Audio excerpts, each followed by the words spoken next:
All right, last of these gripping examples that we have before we practice it today. So this one reads, "You will soon be dreaming of the awesomeness of verbs." All right, just play along. All right, so here we go. I start off with the tense, and this is the tense of the first word will. Well, that is the present tense. If you need to remind yourself, go back to your list of modals and you'll see that will is the present, would is the past. So I get to write the word will.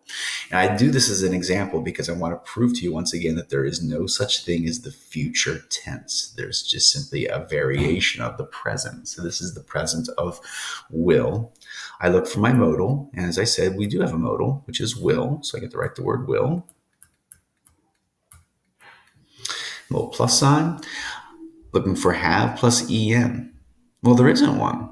I know we've been using it over and over and over again. This time there isn't one. And once again, we shouldn't be surprised because it's optional, and so you just don't have one.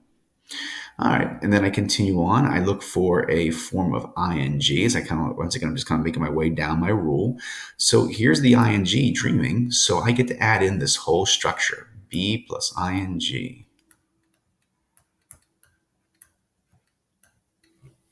Okay. Lastly is my main verb, which is the last word, which is dreaming. So I'm going to say plus dream. What happened there? What happened there? I'm not sure. Why is that going on like that? That's going to be my slide.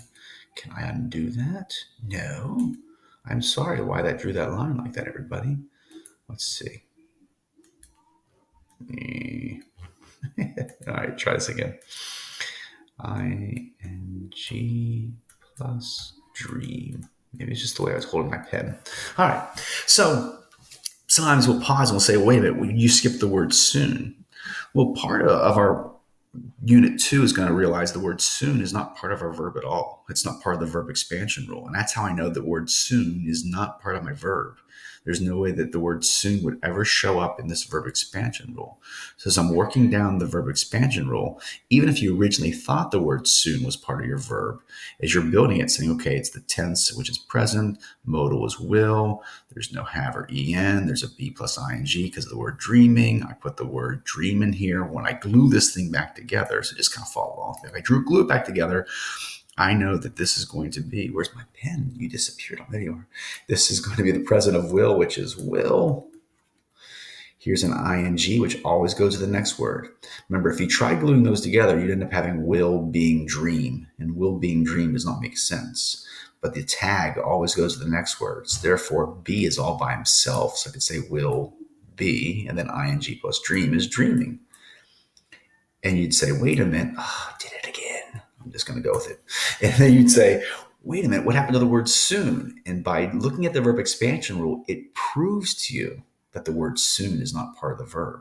That's how we know words like not are not really part of the verb at all, because they're not part of the verb expansion rule.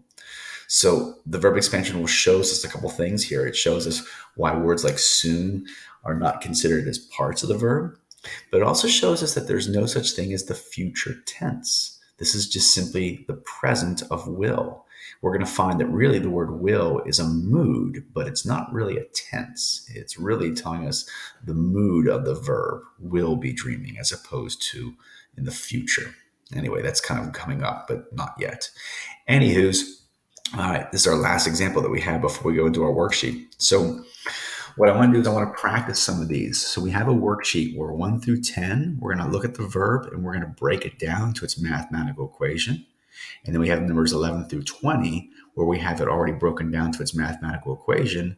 And then we're going to reconstruct the verb. Some people like doing 11 through 20 first because it's easier for them to kind of glue it back together.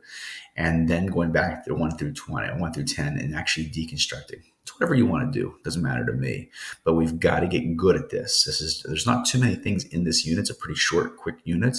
But we've got to make sure we understand the verb expansion rule pretty clearly, because this is going to be the basis for us to get into active and passive voice later this week.